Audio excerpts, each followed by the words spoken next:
Good afternoon, everyone. Good afternoon. Sincere apologies for starting late. We're going to start now. Sincere apologies for this. So we'll start now.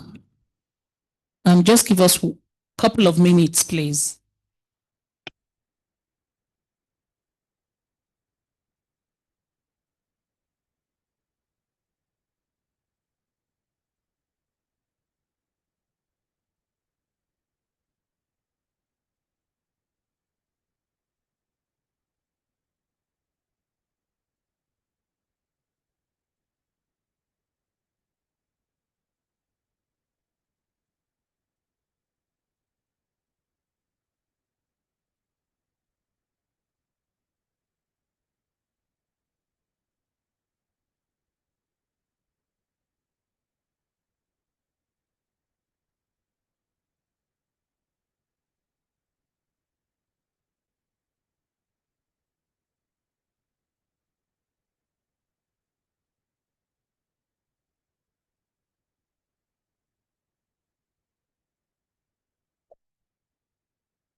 Okay, please can we rise as we take the national anthem? Thank you very much.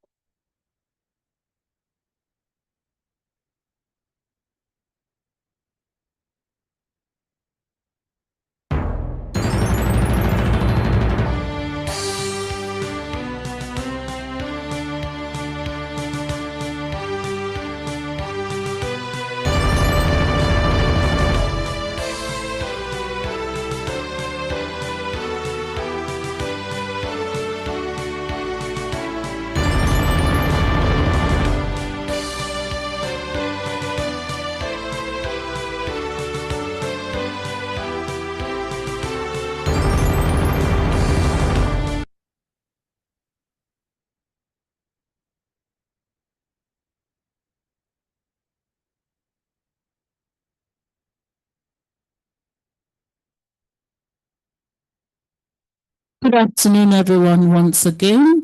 Good afternoon to all attendees at this webinar series. The President and Chairman of the Governing Council, Malam Ahmed Ladan Gobrel, FCIPM, FNLI, the Vice President, Mrs. Chidima Obiejesi, FCIPM, the National Treasurer, Mrs. Ogochukwu Egbuonu, FCIPM, the immediate past President, Mr. Olusegun Mojid, FCIPM, FNLI, elected council members present on this call, distinguished fellows of the Institute present on this call, governing council members also present on this call.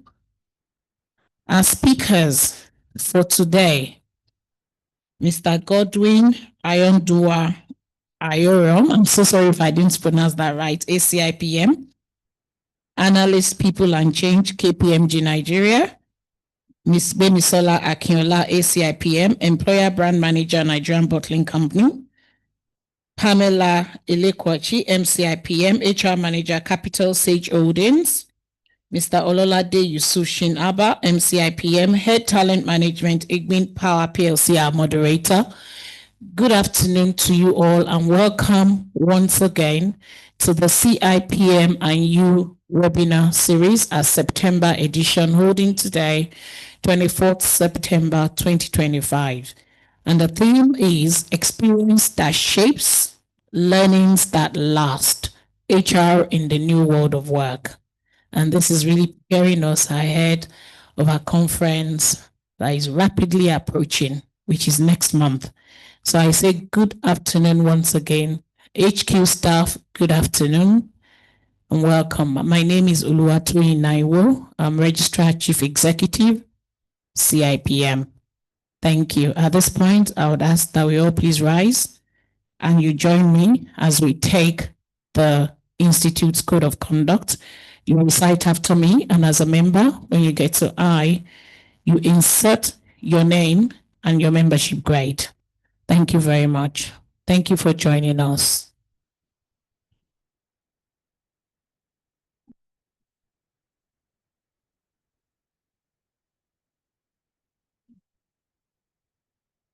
our code of conduct. The Chartered Institute of Personnel Management of Nigeria. Please, can I have one or two people online on mute so I know I'm being followed, please? Thank you. Thank you. The Chartered Institute of Personnel Management of Nigeria. The Chartered Institute of Personnel Management of Nigeria. As the apex regulatory body for human resource management practice in Nigeria. As the apex regulatory body for human resource management practice in Nigeria. Is committed to the highest possible standards. Is committed to the highest possible standards. Of professional conduct. Professional conduct. And competency among its members. And competency among its members. Therefore, as a member of the Institute, Therefore, as a member of the Institute, Pamela, pledge that I shall at all times. Pledge that I shall at all times. Carry out my duties and responsibilities. Carry out my duties and responsibilities. With integrity and diligence. Integrity and diligence. Demonstrate competence and ethical behavior. Demonstrate competence and ethical behavior. In all my business. In all my business. Professional. And personal activities. Respect the laws of the land. Respect the laws of the land. Promote. Encourage. And in place acceptable processes.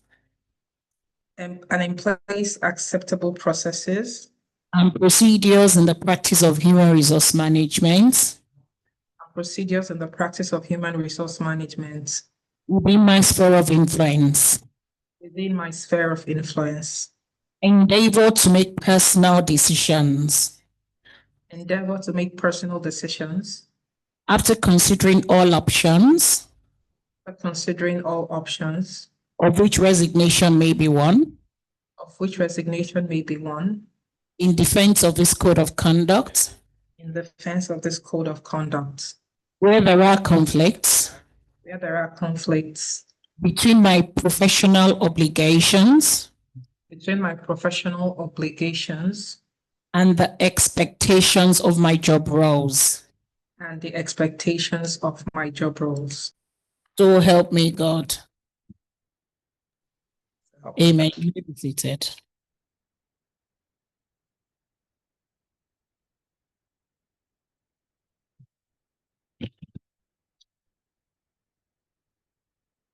I'd like to invite the President and Chairman of the Governing Council, Malam Ahmed Ladan Gobrel, FCIPM, FNLI, to please give his opening remarks. Over to you, sir. Thank you.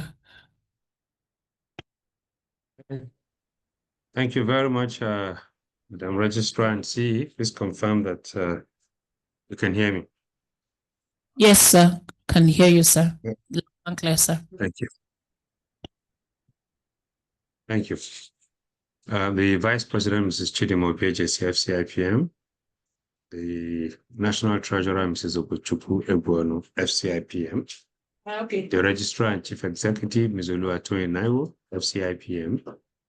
The immediate past President, Mr. Olusegun Majid, FCIPM, FNLI.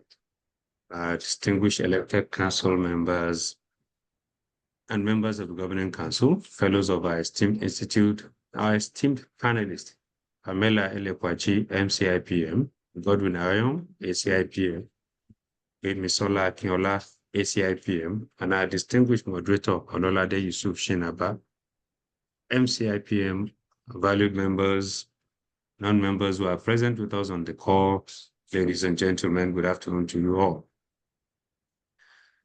They say the future of work, and indeed the future actually belongs to those who prepare for it today.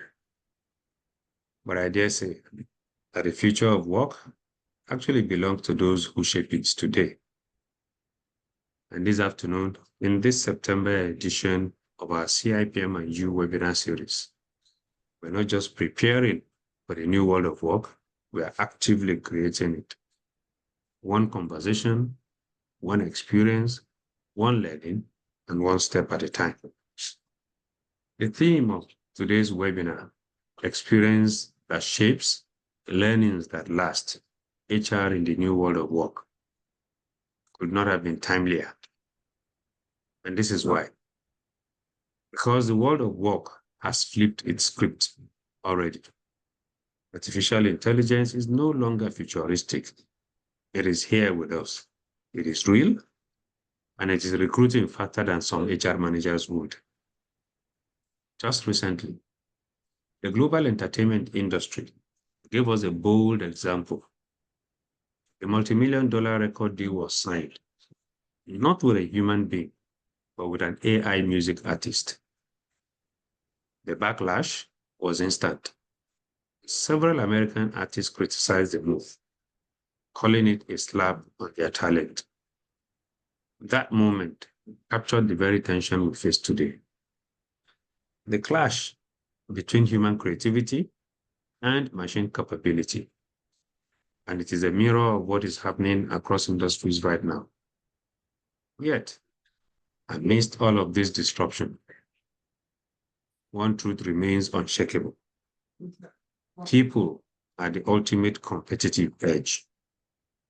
Machines can definitely simulate, but they cannot replicate the authenticity of human experience, the empathy of human connection, or the compassion that comes with human connection, or even indeed the resilience of the human spirit. That is where HR comes in by ensuring that talent, not just technology, remains at the heart and at the center of progress. According to a McKinsey survey, 87% of executives say they are experiencing a skills gap in the workforce, or expect to within the next few years. That means if organizations fail to transform learning into lasting capacity, they will be left behind in the global race for relevance. So where do we as HR professionals come in? Let me put it this way.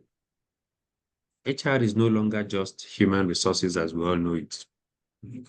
HR must now stand for human relevance. We are not simply managing processes, we are actually curating experiences. We're not just teaching skills, but rather we are crafting learnings that last.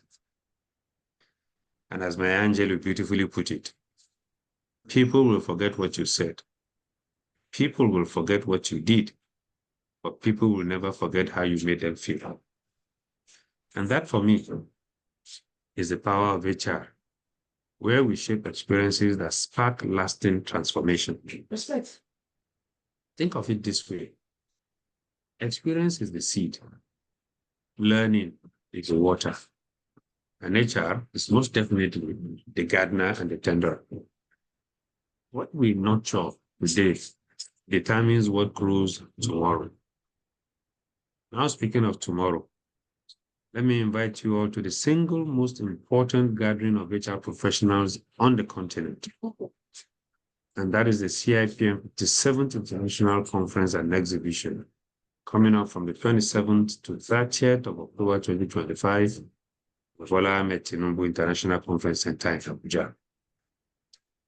My dear professional colleagues, and all distinguished participants, this conference will be the melting pot of ideas, innovation, and inspiration. It will be a convergence of thought leaders, industry giants, and game changers who are shaping the future of work. So let me say this very clearly to you all. If you are serious about HR, then Abuja in October is where you must be, because this conference is going to set the world of work on fire. The theme of our conference, of course, is reimagining the world of work. So if you think that the conversations we're going to be having here today will be inspiring, I ask you all to wait until you see ICE 2025. And let me emphasize, Don't wait till tomorrow. Register now. Secure your spot and your places at what promises to be the most transformative HR event in Africa and even beyond. As I close, let me leave you with a famous quote and a famous thought from Alvin Toffler. The illiterate of the 21st century will not be those who cannot read and write, but those who cannot learn, unlearn, and relearn. So let us all be learners for life, because experiences may fade, but the learnings we gain and apply will always last. Let me close, finally, by thanking our esteemed panelists, Pamela Elekwachi, Godwin Ayom, and Bemisola Akinola, and indeed, our moderator, Ololade Yusufshin Abba, who have graciously agreed to give out of their time to share their various experiences and varying experiences with us today. I'm sure the conversations we're going to be having this afternoon will be quite scintillating, as indeed they will be stimulating. I thank you all once again, and I welcome you to the CIPM and You Webinar Series for September 2025, where the future of work begins with you. Thank you all for listening. Thank you, Madam Registrar. Over to you. Thank you very much, sir. So moving on very fast so we can catch up on time. Apologies once again. I'd like to hand over to our moderator for today's session, Mr. Ololade Yusuf Shinaba, MCIPM, Ed Talent Management, Admin Power, PLC. Thank you very much. Over to you, Mr. Shinaba. Thank you very much, Madam Registrar. It's a great pleasure to everyone on the call, distinguished professionals and HR enthusiasts. Good afternoon to everyone. I would like to stand on the existing protocol shared by our registrar and our president. Let's quickly jump into the conversation. My name is Ololade Shiaba, and I'm absolutely delighted to welcome you to the September edition of CIPM and You. This is a monthly knowledge sharing session where ideas meet impact, and conversations will actually spark transformation among HR professionals and enthusiasts. So today's theme, like it was shared with us by our president, is going to be around experiences that shape, learnings that last, HR in the new world of work. I won't be delving too much into giving you a background, but because the president has rightly laid down the foundation for us to have this conversation. But you would agree with me that we are really living in a world that the world of work has actually changed. If we work, if you're the one that is working or you're leading or you're growing in your respective spaces, you realize that HR is at the heart of everything. So from hybrid work models to AI-powered applications, the rules are now being rewritten across different organizations, and we are here to explore what that means to us as professionals and to us as people. So whether you are here to learn or you're here to share, because we are going to allow participants to engage with us at the end of the day, or you're just here to be simply inspired by the experiences that will be shared with us this afternoon, I would want to say you're very much in the right place. We've got an incredible panel lined up for you. So I'll give time out to our panel members to quickly introduce themselves so we are much familiar with them. Like they say, first meeting warrants an introduction, and I'm sure a couple of us are just meeting the panel members for the first time. So I'll yield the floor to Pamela and my other panel members to please take turns to introduce themselves so that our participants and audience can get the chance to know us. So Pamela, go ahead, please. Thank you very much, Ololade, and leaders on the call and HR people who are part of the CIPM HR community, and anyone who is joining us who is a guest on the call. My name is Pamela Elekwachi, MCIPM. I have been an ardent follower of CIPM right from my student days when I wrote the exams, and I am fully assimilated into the CIPM culture. I've practiced HR for roughly 10 years, core HR. Awesome. My experience is roughly 70 years, and I'm really happy to be here to share my experience. Thank you very much. Impressive. So I'll yield the floor to another big lady in the house, Bemisola. Good afternoon to all esteemed colleagues on the call. Please permit me to also stand on existing protocols, so I'm sure I'm not missing anyone out. My name is Bimisola Akinola. We currently work with MBC as Employer Brand Manager. It's a pleasure to be here this afternoon to share from my experience as well as learn from the experiences of other professional colleagues on the call. Thank you very much. Brilliant, Bimisola. And to the gentleman on the panel as well, Godwin. All right, thank you very much, Ololade. Good afternoon, everyone. My name is Godwin Yohom, CIPM. I am an analyst in the People and Change Unit at KPMG Nigeria, and I'm happy to be here to share my experience with you all as well. Thank you. Brilliant. So I think it's a good time for us to delve into the conversation, and let everybody grab their seatbelts and let's go for a ride where you'll be hearing a whole lot of experiences that will help you thrive in the new world of work. So I would like to start with Pamela. Can you just please share a defining experience in your HR career that has fundamentally changed your approach to how you manage people into this evolving workplace? Okay, thank you for that question. I think I'll tie my response to my introduction earlier about my journey in CIPM or with CIPM. Just having that experience, I started off as a student, so I wrote the examinations, and then I started attending the conferences as a student while I was writing examinations. And so by the time I was fully assimilated, I understood what it meant to bring all the stakeholders to the table to discuss. So rather than just having HR on their own, having business leaders on their own, having captains of industry on their own, having those separate groups, whether it's unions or the likes, having them on separate tables is not the solution. My experience is that just seeing a room where you have everybody come to the table, say what their challenges are, and in real time, get that feedback where people can say, oh, this is what is happening at my place. Based on what you have said, I will make a change. Based on what I have heard, I will make a change. For me personally, I would say that it is immersing myself in those experiences where thought leaders and HR leaders are able to collaborate and come up with something that works in real time for either a private, whether it's a private firm, whether it's a civil service background, just that ecosystem where we are all able to collaborate and make it work. I think for me, that is what has made that approach different. So back to my workplace, I make sure that we have all the stakeholders on the table to prefer real-time solutions to the issues that we face. Thank you.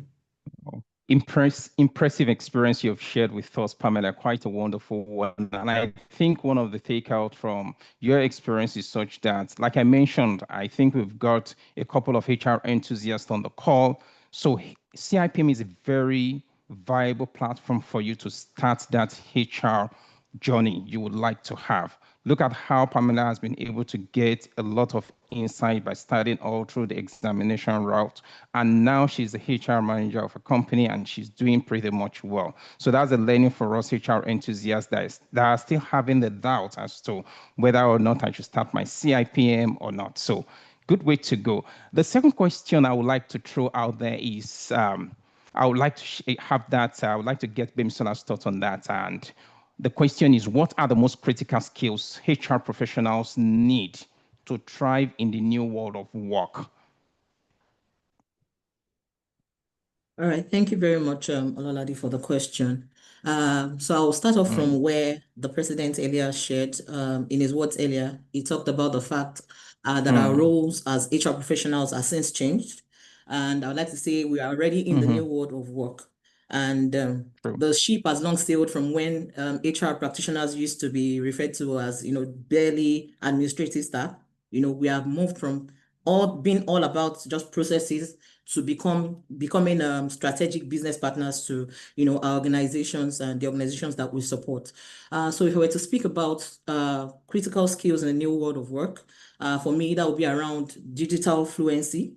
It will also be about change agility, and then finally, human-centered leadership. And notice I said digital fluency, not literacy, because we need to move from just the know-how, you know, how to use the basics, to fluency, being able to create, be able to make decisions based on our ability to use data. So how do we use data to interpret everything around our processes, speaking to our talents, performance, culture, engagement? How does all of this tell the story and help us to make informed decisions as business partners to our organization? And how does it connect to our overall business outcomes? Beyond that, as is becoming our favorite mantra, saying we're in a VUCA world when change can happen in as little as 5 minutes. So our ability not only to adapt to change as practitioners, but being able to carry other people along, helping people to navigate change, helping to lead those transitions would also become increasingly critical as we move forward in the new world of work. But you would agree with me that all of this would have no relevance if we lose that very essence of the human in human resources. So we need to let people continue to remain first, and being able to bring empathy into place. And this is where we have things and topics around diversity, inclusion, being able to support people across multi-generational workforces, people across different backgrounds in terms of culture, ethnicity, and all of that. So people continue to remain at the center of what we do, and for us to be able to thrive in the new world of work, whether or not, regardless of the amount of technology we've been able to adapt to, we also need to keep human-centered leadership as a critical must-have skill if we are to thrive in the new world of work.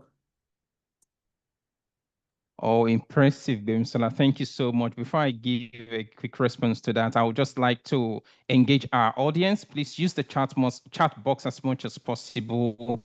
If you've got questions, just drop in there. Once we are done with the engagement, we will definitely respond to the questions. But if you've got ideas or creative thoughts on the conversations we're having this afternoon, please just drop it in there. And I want to say a big thank you to Bimsola for sharing her thought on those relevant skills. I just took one point out of that, which is digital fluency. First time I'm hearing that. I'm always acquainted with digital literacy. Well, I like that shift, that elevation from literacy to fluency. I think this is one thing HR professionals need to start looking into. Then I'll like to ask this question from Godwin now. So, in your own opinion, you work with KPMG.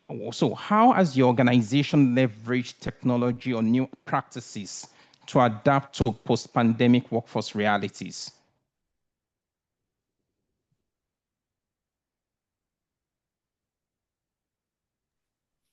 Thank you very much, Ololade. Yeah, so before 2020, we'll all agree that it seemed as if it was not going to be possible for one to see a company will work remotely without nobody coming to the office, or just a few persons coming to the office on specific days. But now that has become the norm. So after 2020, a lot of things changed. And for my organization, I was not here then, but I know of the things that happened. They wanted to go back to coming back fully in the office, and they carried out a survey, and they discovered that employees are more productive when they work from home. That was the outcome of the survey, and they decided to retain it and not do away with it completely. So the advantages of this hybrid work that it has given to the organization: one, it helps the organization in saving costs, because for my organization, unlike others, on days that we work from home, everybody works from home. Nobody comes into the office. So it saves the running costs, the cost of buying fuel, the cost of buying diesel to run the generator from morning till evening. When your employees are in the office, you save that money. And then the second one, your employees are more productive. A lot of employees have come up to see that when they work from home, there is no distraction, no form of distraction from anybody. They are able to turn in their deliverables on time without any hindrance. So this is one of the practices that my organization has retained after the pandemic. And talking about technology, for an organization that is practicing the hybrid mode of work, definitely you will have to relook your mode of performance management. So my organization has brought up a technology, an in-house technology, where we use in tracking the performance of all our employees. It doesn't matter where you are. You can be in any part of the country. You can be in any part of the world.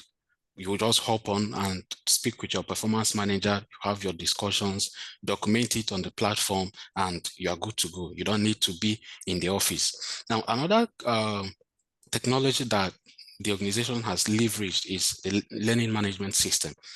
Now, as we speak, it's practically impossible for even members of one unit in the organization to be in the office, all of them to be in the office at the same time.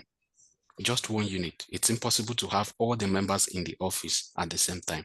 And as a consulting firm, we know that for us to be able to deliver value to our clients is when we're continuously developing ourselves, learning the new things that are coming up so that we'll be able to give our clients the required advice that would help them achieve their set goals. So what the company has done is to introduce a learning management system where courses are assigned to all the employees.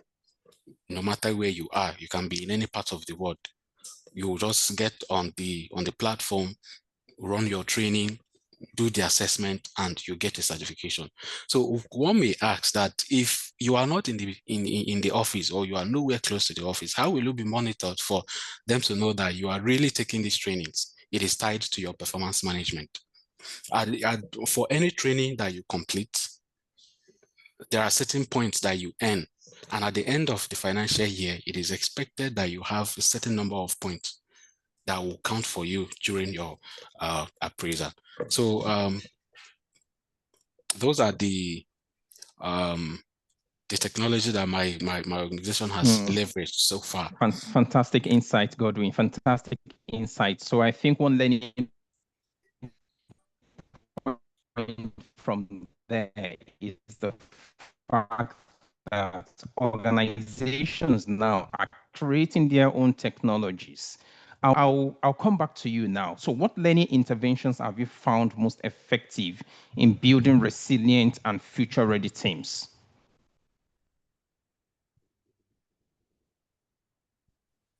Sorry, just checking in. Was that for me? Oh, yes, Bibisona, yes, that question Sorry, is for I you. had a brief connection issue, yeah, but I'm fine. Okay, then. Okay. All right, thank you very much. So for learning interventions that has been impactful, and it's interesting that I could also feed off some of what Godwin just shared. He talked about learning interventions that his organization has been able to put into place. Now, we know that beyond all of the formal learning interventions that any organization can have, it's really, some elements of the culture, that help us drive this home. And what do I mean by this? It's not enough, to put people into trainings, into classrooms, into sessions.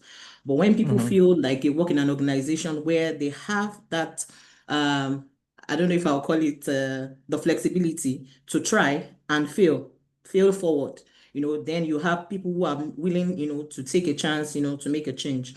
And in organizations where you have that element of psychological safety, people have that, flexibility to be able to apply what they've done. Now, in terms of learning interventions, for me, and from what my experience, I see that coaching and mentoring never grows old, right? This is one thing that has been, in existence for the longest time ever, and time again, it continues to prove effective because in both instances, these are personalized trainings. They are tailored to your own needs as an individual. They are not generic. It's not a course in a titled course or a titled training. It is coaching deployed for individuals. It is mentoring tailored to the needs of the individual. While we know that coaching is, shorter term and mentoring is more futuristic, helping you see the broader picture. This has proven the test of time and time again to be one of the most impactful interventions. Beyond that, another thing that I've seen that has been most impactful is in terms of cross-functional projects. Now, what this helps you to do, it helps you to step out of your comfort zone, right? Working with people who have other skills other than you, people who bring different skills other than yourself or your team, you know, to bear. Because beyond going through the trainings, there needs to also be follow-up mechanisms that are provided to enable you to try your hands out on these skills, you know, just like when we were in high school where they will talk about practicals. So it's not just attending training sessions, you know, but what do you do with the training? How do you apply it in real life scenarios beyond the sessions where you've had this training? And another one that is also impactful, thankfully, Godwin also spoke to that earlier, is leveraging technology. Again, in terms of digital learning platforms. And what this helps us to achieve is that over time, we don't have to wait until we have a class size before we can actually deploy trainings. So we have processes in place where you already have these trainings, and learners, let me not choose employees now, learners can go at their own time, in real time, you know, find learnings, you know, suited for their needs and be able to do them real time for when they need it, not necessarily waiting for the overall training. But like I said, all of this would have no impact, you know, if there's no culture of psychological safety, that people are able to, you know, express themselves. So for instance, you know, in coaching, mentoring, people need to have that flexibility to be able to select, to choose, you know, because there's that chemistry that needs to be in place for such relationships to thrive. So it's not about just having all of this thing in place, but, you know, people having that flexibility to be able to use them. So I would say that for me, coaching is like having your own personal trainer, you know, that helps you get through and helps you achieve specific goals, maybe to address a particular skill gap or something you're looking to close in terms of skills, opportunities in the immediate. And for mentoring, I would say your mentor is your seasoned guide, helping you to connect to the bigger picture, helps you, you know, to make that full career, you know, growth and transition as you move along the way. It's not just immediate, but it's futuristic and broader view for me. So in my own experience and from what I've seen, I'll say those are the most impactful learning interventions for resilient teams.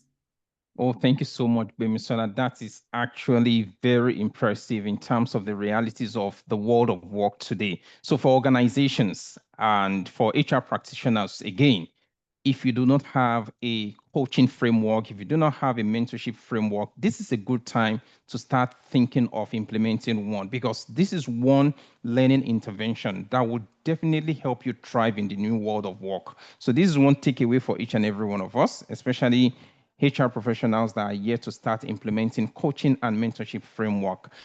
So I'll go back to Pamela now. Can you please just give example of a learning experience that had a lasting, sorry, I think that was meant for Bimisola earlier. So for Godwin, how do you ensure that learning is not just a one-off event? Because you mentioned your learning platform in your organization that has truly worked for you guys. So how do you now ensure that learning is not just one-off, a one-off event, but leads to sustained behavioral change over time? And do you get time to measure that value has actually been added over the course of the period? Godwin. All right, thank you, Olalade. So for me, I would say it's a two-way thing. It's a two-way thing, actually. It requires both the individual to commit his or herself and then the organizational support. For the individual, it's important for you to be able to adapt, for you to learn, unlearn, and relearn. During my speech last year, during the CIPM induction in September last year, I made mention of something. I said, for those who were inducted that day, I was telling them that we are going into a profession that is very dynamic, and we have to try as much as possible to keep ourselves abreast with the happenings in the profession, else we'll be left behind. There's a saying that yesterday's excellence is today's mediocrity. What you knew yesterday is no longer important today. If you rely on what you were doing yesterday so well, the world will leave you behind. Now, that is where your ability to unlearn the things that you have learned before and learn the new things comes in. And as you begin to do that, as you begin to learn all those things and apply them in your daily routine, the tasks that you do, the deliverables that you turn in, it becomes part of you. It becomes like a behavior that you cannot do it, and it helps you become more effective at what you do. Now, for the organization, how does the organization help in sustaining this? I studied psychology, and in psychology, we believe that one of the ways where learning can be sustained, where what an individual learns can be sustained, is through a principle called reinforcement, which is part of the operant conditioning principle of learning. So if as an organization, you see that an employee is constantly learning, is constantly improving his or herself on the job, the best thing you can do to encourage that person is to reinforce that person. The reinforcement can be in several ways. It can be in form of recognition, can be in form of reward, whichever one the organization can actually afford. And one thing with this is if it's actually working, you don't need any soothsayer to tell you that this person is actually learning and this person is applying what he or she is learning. You will see it on the job. You will see the difference. It's crystal clear. Everybody will see it. So that's how I think that learning can be sustained. Pretty much, Godwin. Thank you so much. I think that relates to me as well in terms of the experiences I've gained over time and how learnings can actually be sustained. So I'll yield back to Pamela now. So can you just give us an example of a learning experience that has had a lasting impact on your organization's culture or performance?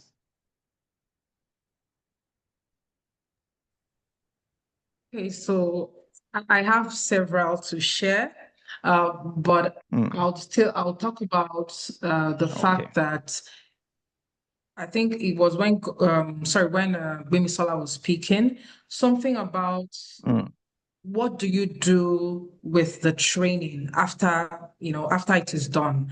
After all is said and done, you go back to your organization or you go back to your unit. What do you do with it? I know that in recent times, in the last maybe 2 years, ESG and DIB has featured a lot in CIPM conferences. And so I know that when it came up as a topic at the time, ESG frameworks, reporting and all, everybody's like, what are these people on about? And then it turns out that sustainability is now a big thing. Everybody has one or two things to either say or do within sustainability frameworks. Our HR is very integrated in ensuring that those reportings are done at the right time. And then it brings us back to what we do as HR, where we have policies in place, we have structure in place, we are trying to create some level of alignment. But this then forces us to answer those questions. Oh, why are we doing this? Oh, yes, there's a new minimum wage law, but the question is, are we actually going above and beyond? Are we paying a living wage? It takes us to all the conversations we've actually had previously about the fact that, it's not just a minimum wage conversation. We need to go beyond that. Or when we talk about sustainability issues, we are talking about social issues. We are talking about child labor. We are talking about gender issues. Are we creating awareness beyond the formal trainings we have to tick a box? Are we actually creating trainings that have people that share their own experiences to say, oh, this is what we do about gender? Maybe it can be gender empowerment, it can be women empowerment, it can be discrimination, it can be around health issues. It doesn't have to be anything fancy. It just has to be the fact that when there's a training or there's an emerging issue that comes up in HR, we are then able to go back within our organizations and cascade it down to whoever it affects. The example I'd like to give here right now is the one about employee engagement. My own personal learning experience that I took back, and even our team took back, was that beyond just having those formal and structured employee engagement sessions, we then went back and said, what else can we do beyond this, right? Beyond employee groups, what else can we do beyond this? Or who has interest? Or you have interest in football? Okay, we create a football team. We have several football teams across our subsidiaries. For us, for where I work, we are an indigenous conglomerate that currently operates beyond 12 countries and across, various states and locations, even within Nigeria.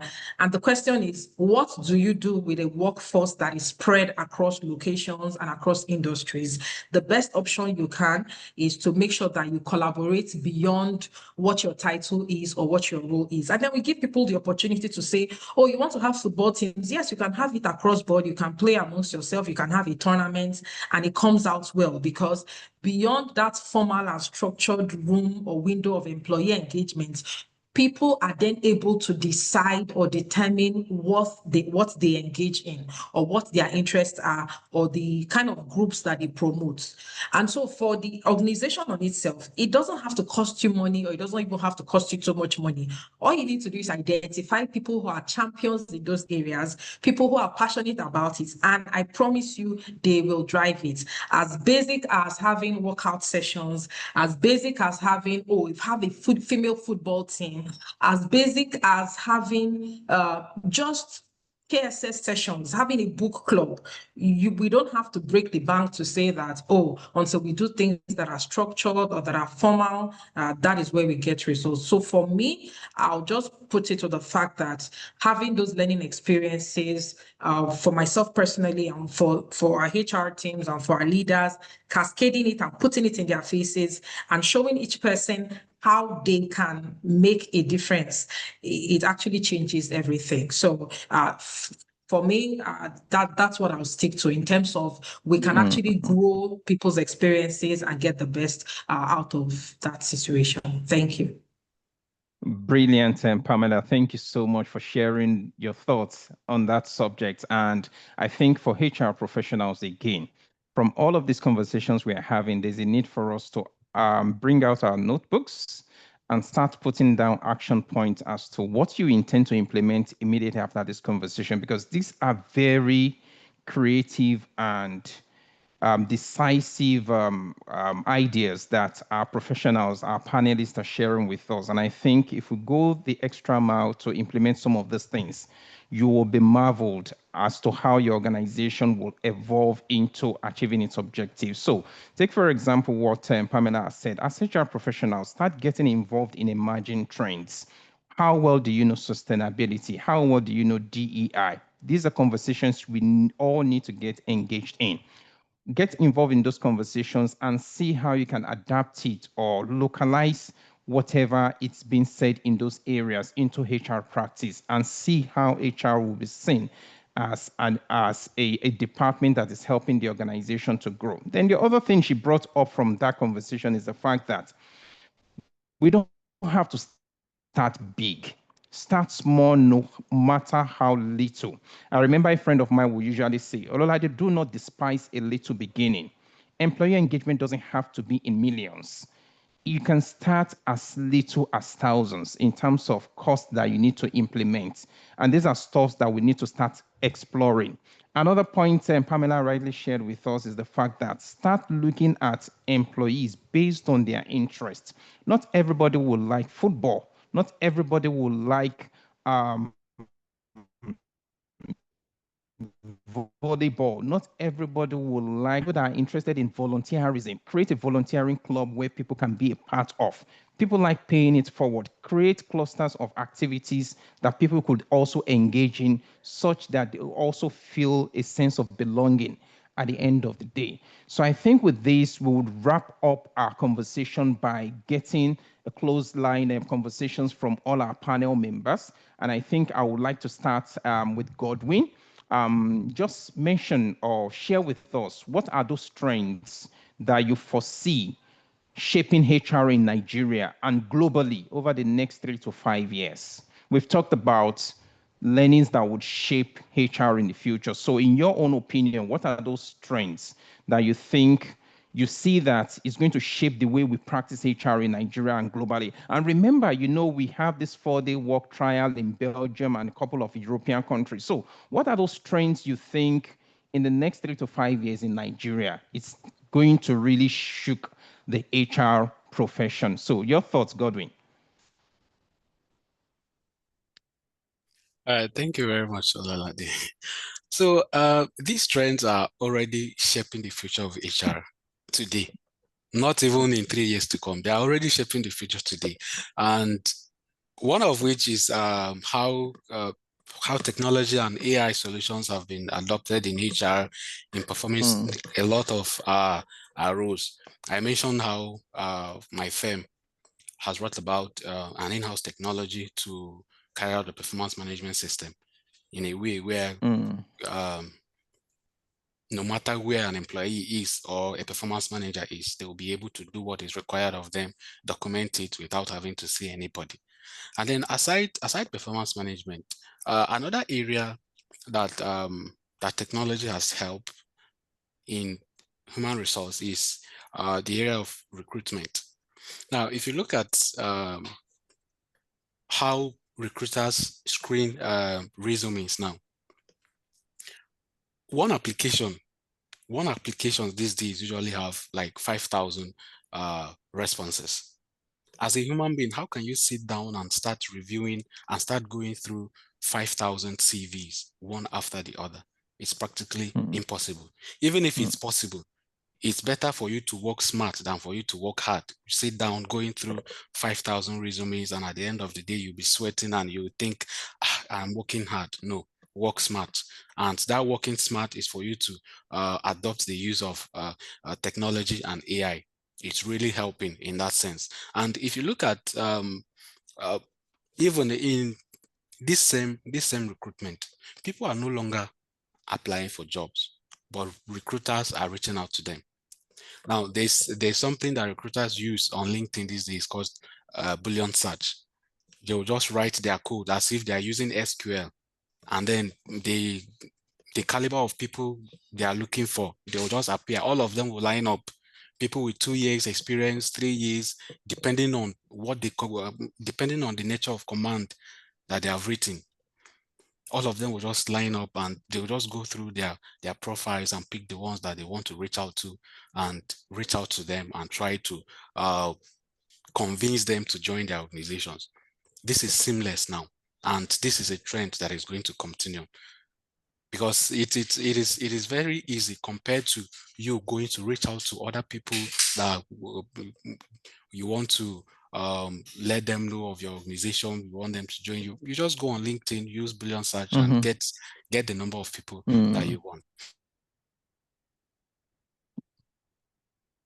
You're muted, Godwin. You're muted. Sorry. You need to unmute. Sorry. Oh, sorry. I think that was a glitch. Yeah. Go ahead, please. Okay. All right. So I would say, looking at it from the global perspective, another trend that I see that would shape the practice of human resource is skills-based hiring.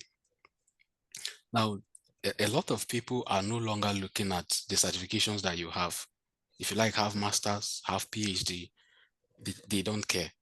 The skills that you have and the value you bring to the table is what determines whether you'll be hired or not. Now, in 2021, shortly after the pandemic, IBS Watson, a company in US, they announced that going forward, starting from that moment, that 2021, going forward, more than 50% of their roles will no longer require a bachelor's degree or any form of degree for you to get an employment with them. Why? This is because they understood the importance of skills over qualification. And it's not just IBM Watson. I've read of a fintech company in Nigeria here that what they do for their network engineers and all those tech guys, they don't require your certification, they don't require your degree or anything. You just come, they will give you a coding test, a skills assessment that they think if you are able to pass, then you meet up with the level of skills that they require. Once you pass it, they give you the job without minding whether you have a degree or not. Okay. A lot of companies have adopted that in Nigeria, in as much as none of them have come up to see this is what we are doing now, but that is what is currently ongoing. So my advice to employees out there is, no matter the certifications you have, if you have masters, fine. If you have PhD, fine. But that should be an icing on the cake. not the main thing. The main thing should be the value that you bring to the table, the skills that you have that will help you in carrying out your duties and responsibilities effectively.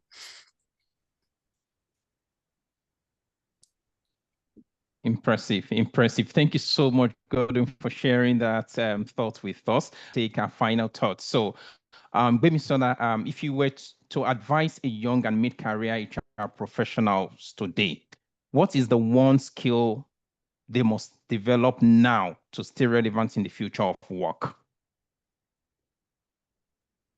Okay, thank you for that. So like I said earlier, the future of work is now. The future is not down the line. And amongst the other skills I shared earlier, for me, I would say is strategic thinking, right? There's something one of my colleagues I respect so much used to say over the years. You know, and this is always around when we're having business decisions or when we are having, you know, those HR moments, if you get what I mean. And he will say, look, we're not paper pushers, right? And if we must earn our place, you know, as true professionals that we are, we need to move from that process-driven, you know, HR practitioner to bringing value to the businesses that we work with. You know, so how do we interpret all of these dynamics around people? You know, how does it tell the story of the data that we are working with in the organization? Are we making informations based on intuition, or this is how we've always done it? Or are there informed, you know, their data, different data points really speaking to, you know, how we move forward in the organization? So for me, I'll say it's that bit around strategic thinking. And of course, this is not a standalone. You will still, for you to be able to leverage data, you must be willing to get your hands clean, excuse my language there, you know, to, you know, I could follow what Gordon was saying. It was interesting, you know, he was able to refer to things that have happened.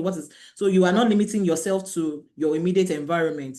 You must be hungry, you know, to want to learn, you know, from things that it is happening. And then if you look at our famous platform that most of us professionals are on today, I'm referring to LinkedIn. You see different people who are in different areas, you know, doing different things, but then the perspectives that they bring to bear on different topics. Now, I know that, yes, there are different technologies, you know, backing this, but of course, you cannot take away that strategy, being able to connect the dots, really. And, you know, we're not saying the same thing day in, day out, but we're able to, sorry, I'll use storytelling. You know, we're able to, our data tells a story. So I'm not just coming to tell you that I want to recruit social number of people and I just want to. So what's informing the choice of our sourcing channels, for instance? Why do I decide to prioritize one sourcing channel for a particular skill over the other, right? So for me, it's strategic thinking, being able to make informed decisions backed with data, not backed by this is what I know or this is what it should be, but being able to connect this and being able to translate, share this with other people in a way that they can follow. Brilliant, Gbemisola. Thank you so much for that submission. And I think we hear that loud and clear from Gbemisola in terms of one key skill that really matters for HR professionals, strategic thinking. So, and I'll take the final note from Pamela. What is one principle you believe HR professionals should never lose sight of, no matter how the workplace transforms? That one principle must always be their guiding light. Will the workplace transform? Yes. Is it already doing so? Yes. Yeah. I just got off a meeting and that meeting was set up by an AI agent. All I had to do was confirm the date on my calendar. I received a phone call. We spoke. And it sounded like it was a human on the other line, but it just wasn't. We had the conversation, they set up the call, and eventually finished up that meeting. So is the workplace transforming? Yes. Are things going to change? Yes. But the question is, what will I tell people not to lose sight of? For HR professionals particularly, I would say it is this. People are working to live. People are working to live, not living to work. If we understand that concept, then we also understand that it means that beyond work, people also have an entire, have their whole lives ahead of them. They have other facets of their life. They also have other areas that demand their energy and their time. And so as the workplace is changing, we're talking about agility, HR tech, AI, multi-generational workplaces, remote work and the likes. Whatever is happening, whatever is changing, we should have in our minds that people are showing up to work because they also have other areas that they need to be in. And it means that if we make people the center of our policies, our structures, our alignments, then it's easier for us to get through to them. As HR professionals, we provide an enabling workplace for them to thrive. And if someone is happy, honestly, they will do that job for you for free if they have to. But just putting in the work to get people to a mind space where they understand that, yes, I get to do this job. I am not my role. I am not my title. I also have other concerns beyond work. For me, I'll tell HR professionals not to lose sight of the fact that the workplace actually transforms people, and we should understand that there are other things beyond just that work. So if we are able to empower them, we are able to give them what they need to thrive, then they can do well in other areas, and we will also see those results within the workplace because they will be able to shine. You don't have to chase after everyone. People will just do what needs to get done because they are much better people. So let's not lose sight of the humanity that comes with HR and also the ethical leadership that should go alongside it. Thank you. Oh, so much brilliance in your submission. Thank you so much for that. I think we've come to the end of taking our panelist conversation around the theme. And the conversation now is going to go back to all of the participants on the call. So I would like to just quickly run a random poll. So can we use the chat box? How many of us HR professionals think that HR, with what it is today in Nigeria, is adapting fast enough to the new world of work? If your answer is yes, just put in the chat box, yes. If your answer is no, just put in there, no. Oh, yes, we all have the impression that HR in Nigeria today is adapting to the new world of work. So impressive. It means for HR professionals, we are very much in tune with all of those things that is shaping the world of work, and we are also ready for it. So on that note, I think we are ready to start taking questions from all our audience. If you've got questions, okay, I think I've got questions here. I have the first, I have 3 questions from Babatunde Badejo. His first question is, how can organizations in manufacturing or traditional industries with less remote flexibility still deliver lasting positive employee experiences? I think I'll leave that for Bemisola to please help us quickly answer to that before I move on to his next question. Bemisola. Okay, thank you. Please, can you take the question again, Okay, please? so how can organizations in manufacturing or traditional industries with less remote flexibility option still deliver lasting positive employee experiences? So here you don't have remote working, especially in FMCGs. So how do organizations like that still deliver a lasting positive employee experiences? You work in FMCG, so you could better relate with what strategies or innovations that could be adopted in that case. Okay. All right. Thank you for that. So I'll refer to one of the things Pamela shared when she was speaking with respect to employee experience. And if we look at it, even in the new world of work, this is one of the things that will give organizations, or that is giving organizations, a more competitive edge, in terms of how you are able to cater to the needs of your your employees, as it were. Now, with respect to organizations where there is little or no flexibility, probably in terms of the roles or for people who work in manufacturing, one thing that is important is that you continue to listen and make people feel part of the decisions that is being made, right? So you can spend all of the money in this world to try to put all of the innovations and the practices in place, just like Pamela said.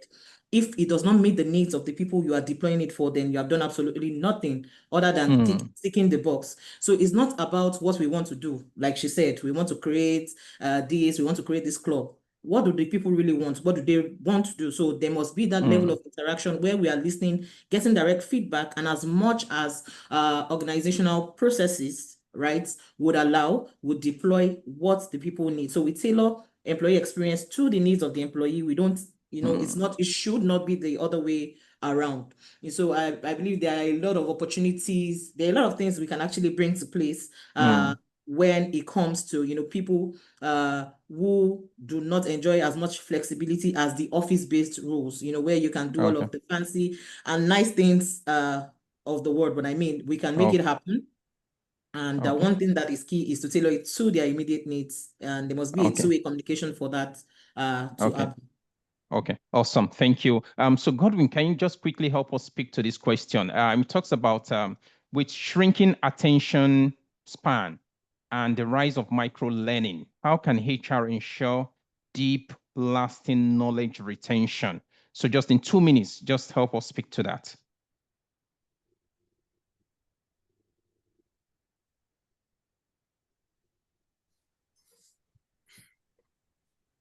Hello, can you hear me? Yes, I can hear you now. Please go ahead. Yeah, can you come again with the question, please? Okay, so the question is, with shrinking attention span and rise of micro-learning, how can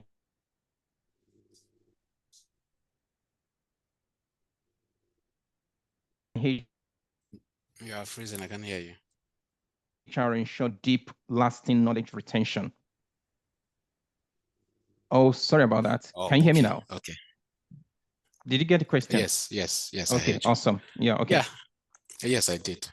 All right. So one way I feel HR can ensure that the learnings that happen are retained is by ensuring that at the end of every training, at the end of every learning that you are doing, every training,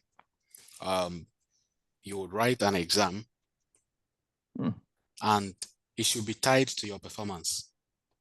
Now, at the end of the day, all these trainings that we as HR professionals will organize for our employees, at the end of the day, we usually have to report how beneficial these trainings are. Because if you keep on doing something that is not beneficial to the organization, it's as good as you wasting the resources of the organization.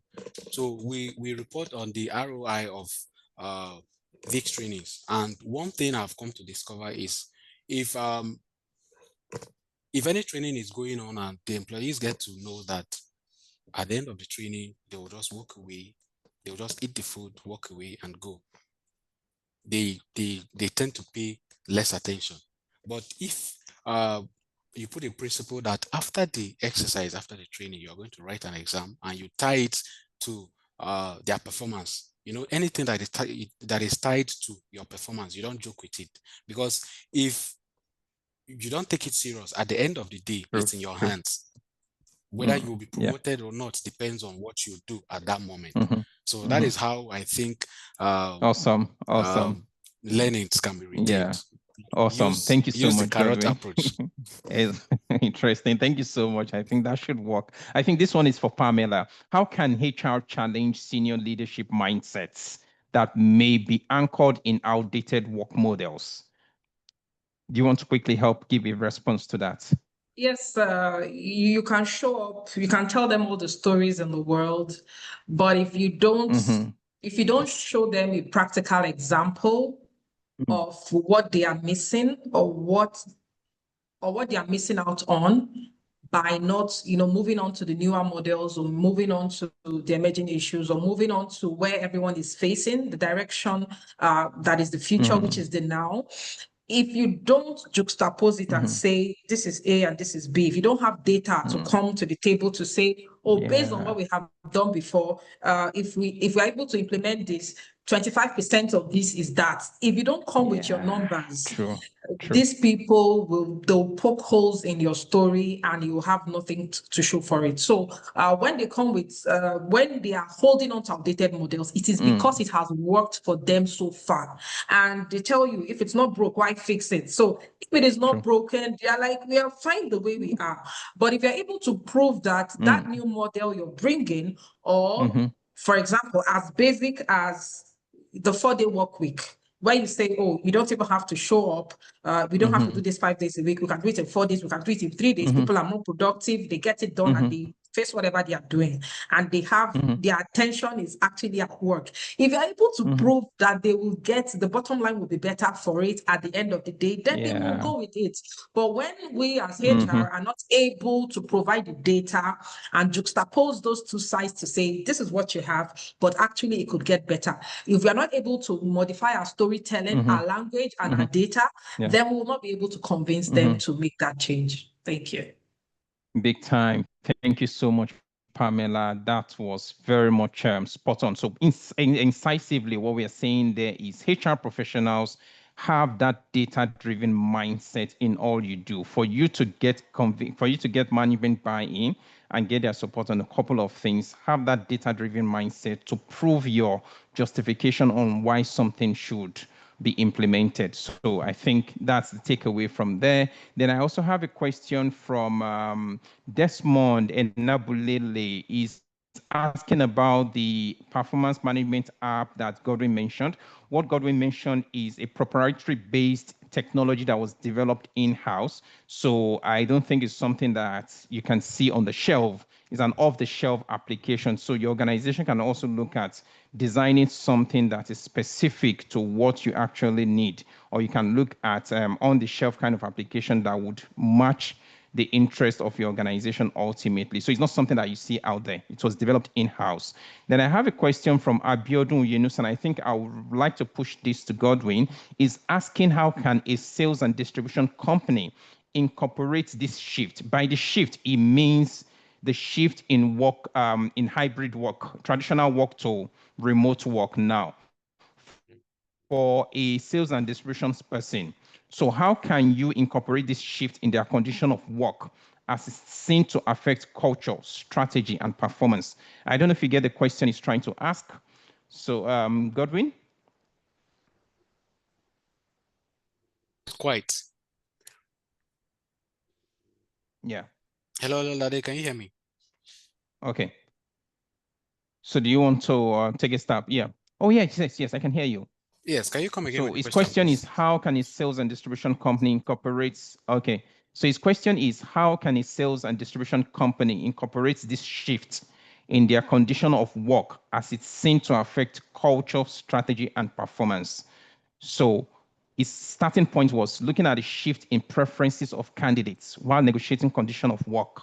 Lots of organizations now deploy hybrid positions to accommodate candidates.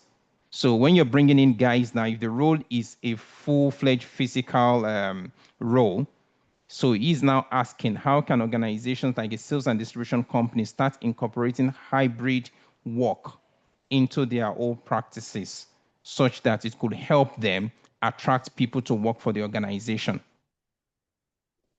Oh, okay. All right. So I would first of all talk about the manufacturing sector. You know, this hybrid work arrangement it will actually not work for every sector. Let's say, for instance, the manufacturing sector. If you are to introduce the hybrid work system, it will disrupt the operations of the company. Of course, not in every aspect, but there are certain units that cannot do the hybrid work stuff due to the nature of their work. If you should introduce that, then it means you are ready to welcome the losses that the company is going to incur.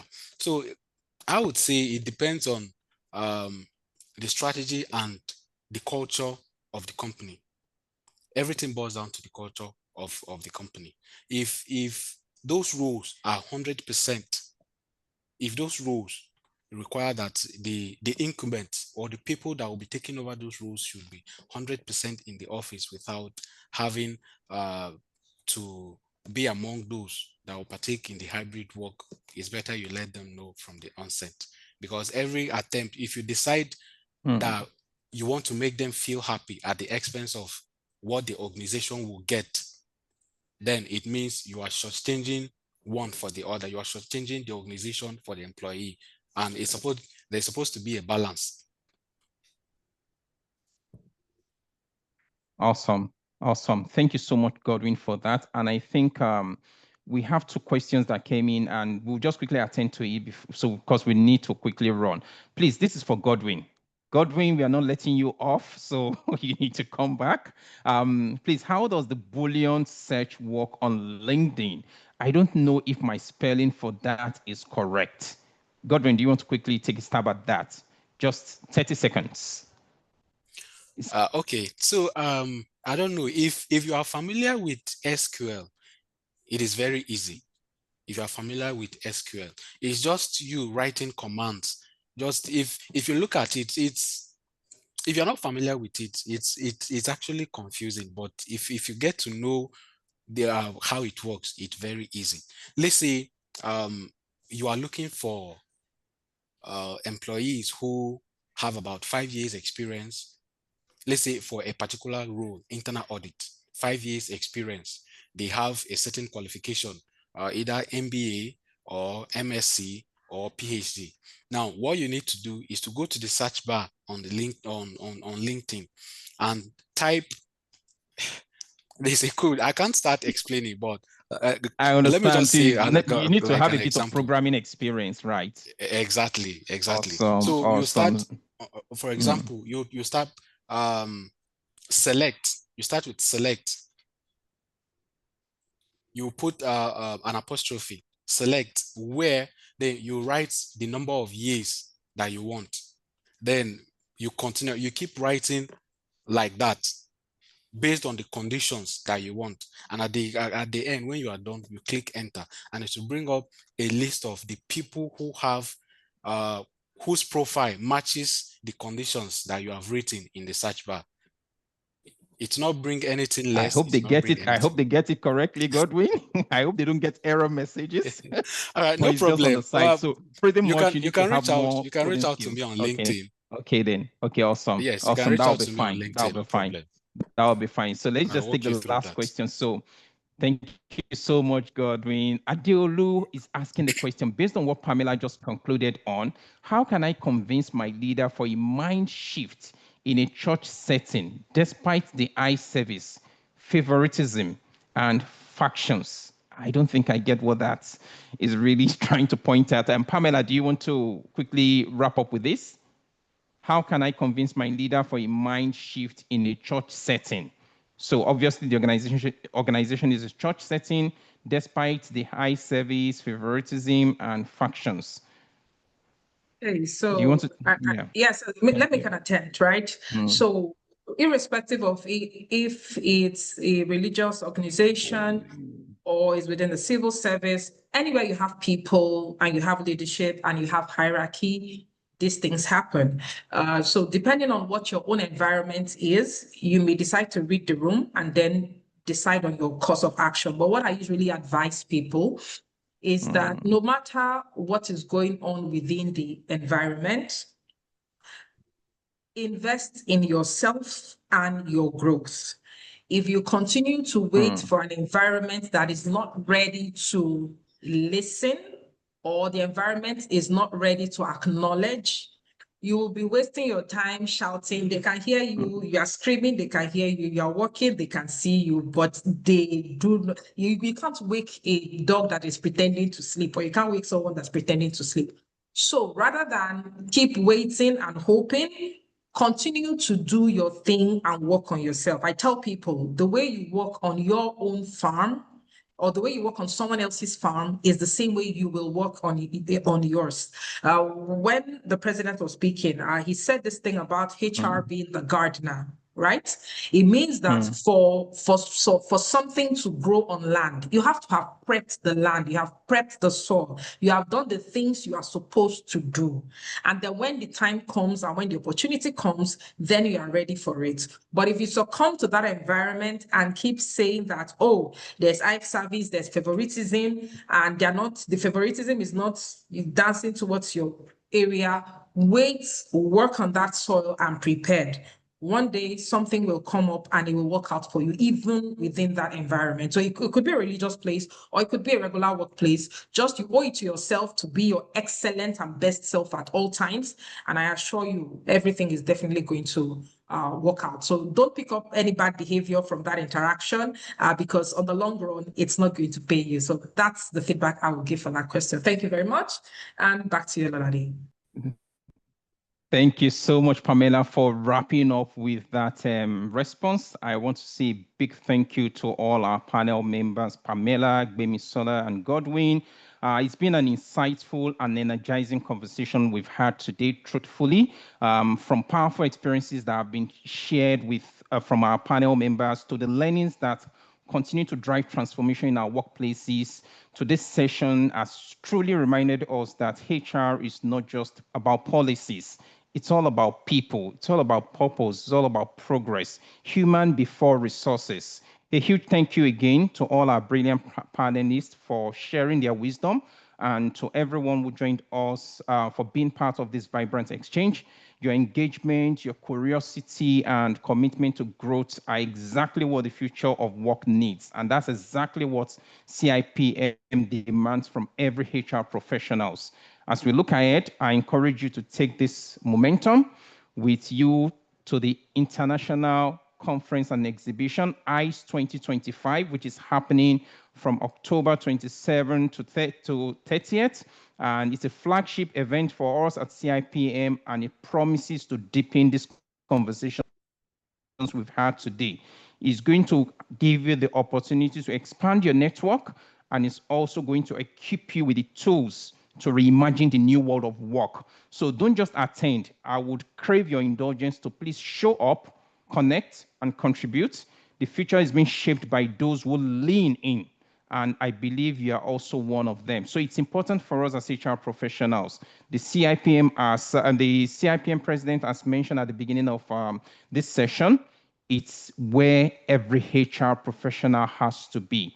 CIPM ICE 2025 is happening in August, and I think these conversations we've had here today is just the beginning. To deepen that conversation, the best place to be is ICE 2025. So I think it's on this note, I'll yield the floor back to the Institute to keep up with the conversation. Thank you very much, everybody. Thank you, Pamela. Thank you, Godwin. And thank you, Gbemisola. It's been a pleasure. Thank you all. Thank you very much. Thank you. Is October? Yeah. I think that's just an error. Sorry, October, please. October. Sorry, I'd mentioned it before. Okay, thank you very much. I'm not going to do the vote of thanks yet. I just want to run through very quickly a couple of announcements. Please don't log off, we'll soon be done. We have a few announcements to go through very quickly. We have introduced the accelerated upgrade from associate to full member. So if you've spent 3+ years as on the associate grade, if you meet the criteria, your fast track to full membership begins now. So please visit our website to explore the criteria and take the next step to your career. And that's for those that actually qualify, meet the criteria, the full criteria. We're also proud to announce the launch of the honorary membership. That's a prestigious recognition to celebrate trailblazers and visionaries in people management. So please visit our website, www.cipmnigeria.org, for more details on that. Our ready-to-market interns are now available for placement. They've completed their assessment. They've completed their 1-month intensive training, and they're ready for placement with effect from 9th of October 2025. So please, if you'd like to have interns in your organization, please email us at readytomarket@cipmnigeria.org. Details are also being displayed online, or call the number as well displayed on your screen. There's an opportunity for you to advertise with CIPM to showcase your products, service, HR solutions to the right audience via the CIPM website. You can please access our website, and you can have an opportunity to do this via email to marketing@cipmnigeria.org, and the telephone number is also displayed 234-805-117-1875. Thank you.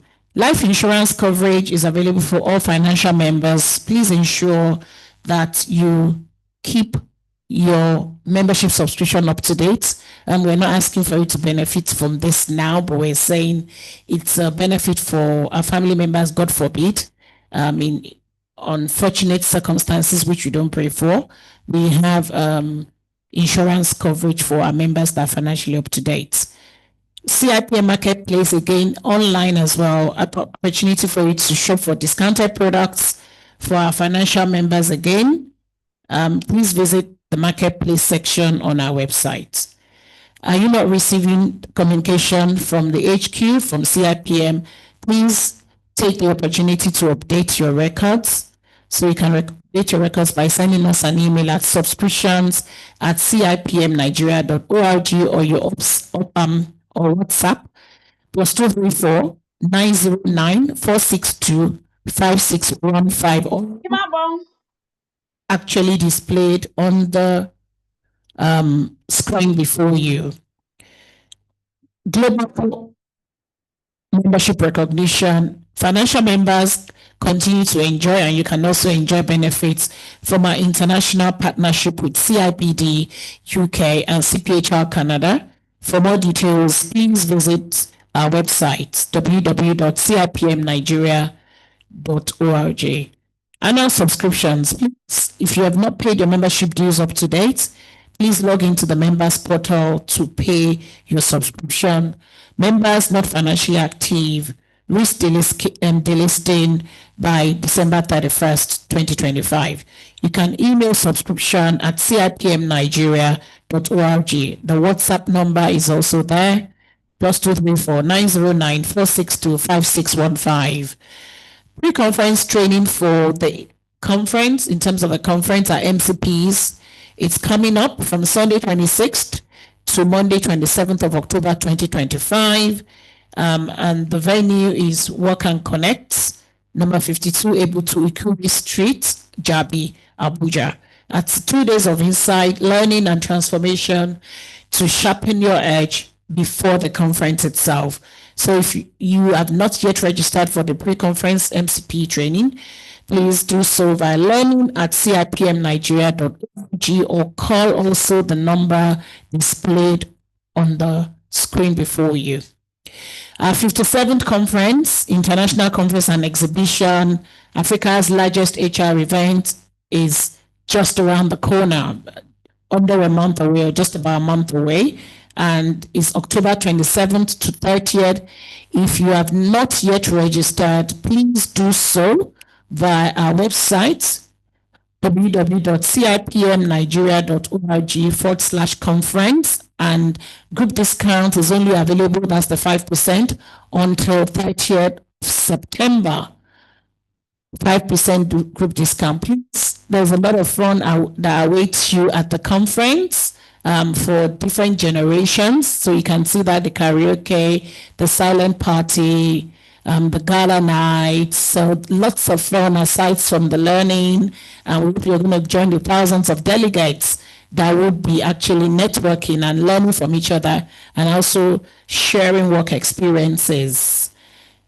Please register www.cipmnigeria.org/conference. HR Leadership Academy is now open, officially open. That was launched a couple of weeks ago. For more details, please email hracademy@cipmnigeria.org. Visit our website for more details.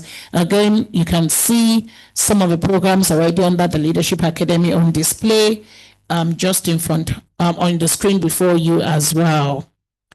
The 31st Omolayole Lectures Management Series, OML, is here, taking place tomorrow, 25th September 2025. Time is 2 p.m. Is at the Metropolitan Club, Victoria Island. CIPM is one of the partners, as Papa Omolayole is a pioneer CIPM president. So CIPM is one of the partners on the Omolayole Lecture Series. We'll share the virtual link as well, so you can also join virtually. It's free to attend. So please, if you're around the corner or you can make time to join virtually, please do so to honor this great man, a previous past president and a pioneer president of the Institute. We have a library open from Monday to Friday, 9 a.m. to 4 p.m. It's free again in terms of access for financial members. Non-financial members, 25,000 per year. So please spread the word. And it's located at the CIPM headquarters, 1 CIPM Avenue. And there's also a number there for you to call. Training opportunities, September, October, November, December training programs, I'll say October to December now, are open for registration. There's still next week again. Please, again, visit www.cipmnigeria.org/training for more information. That's also online. Be part of the CIPM Members Cooperative Multipurpose Society. Contact the CIPM Cooperative via the email displayed on the screen, CIPM Members Cooperative Society at gmail.com, or call 090-3211-9034. 090-3211-9034. So an opportunity for you to invest your money, get returns on it, and also be a part of this amazing society. Thank you very much all for listening. Any more of this information, please, you can access them online on our website, via social media platforms, as well as we announce them from time to time. Thank you very much. At this point, I'd like to call on Mrs. Saida Tufarouk, MCIPM, one of our elected council members, to please give the vote of thanks and the closing remarks at the same time. Thank you, ECM. Thank you, elected council member. Over to you, madam. Thank you very much. Good evening again, everyone. A very big thank you to Mr. Ololade Yusuf. Thank you very much, everyone on this call, especially our panelists. We're very grateful as usual. You always bring greatness to this institute. As we prepare for our ICE 2025, we employ all of you, please. The people on the call you are reducing is now 279. At one point, we peaked at 328. But again, I know quite a lot of us are here. Please take the message back to your friends, families, and colleagues that the best place to be at this time is the CIPM. What you have seen today is just a tip of the iceberg. Something that excites me most, especially for CIPM, is the crop of facilitators, panelists, and resource people that we always get. And that shows you the quality of what we're made of. It's our institute. It has to grow from strength to strength. Please get new people on board. You can't get HR right without us. That's the truth. I particularly have learned a lot this afternoon. I heard the Learning and Career division of the HR Department of Securities and Exchange Commission. So you can see that this spoke to me this afternoon, and it's of great value. And I know quite a lot of people who participated as well would have gained quite a lot. Thank you very much. We appreciate all of you. We are all special to ourselves, and we pray that we witness our ICE 2025, reimagining the new world of work, coming up 27th to 30th of October. You can't get it less or more. Thank you very much, everyone. On this note, on behalf of the President and Chairman of the Governing Council of the CIPM, the leadership, we say a very big thank you as usual to all of you, and wish you a very good evening afterwards. Thank you very much. We sincerely appreciate you. Thank you. Thank you for the value you have brought this evening. Thank you all. Registrar, if you're still with me.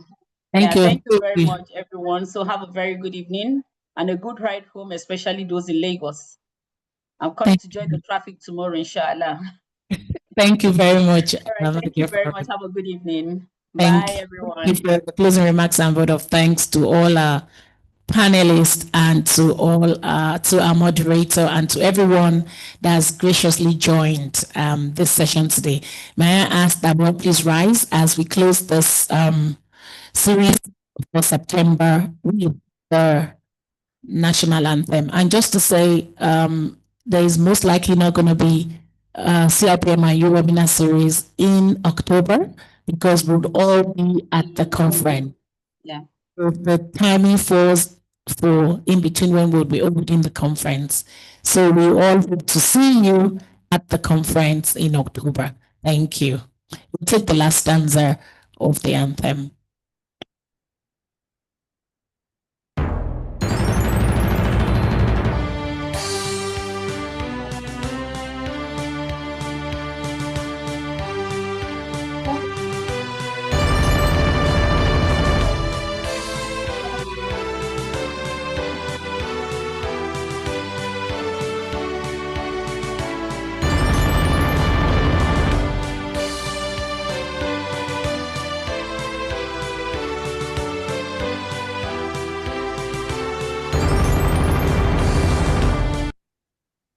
Thank you, everyone, and enjoy the rest of the day. See you in October. Thank you, our moderator. Thank you very ECF. much. Thank you all. Bye. Thank you, Thank you. President. Thank you very sir. much. Thank you. Have a great evening. Thank you. Ishana, Bye. bye. Yeah. Thank you, Godwin. Thank you. Wonderful evening. Bye-bye. Thank you. Bye. Bye. Yeah.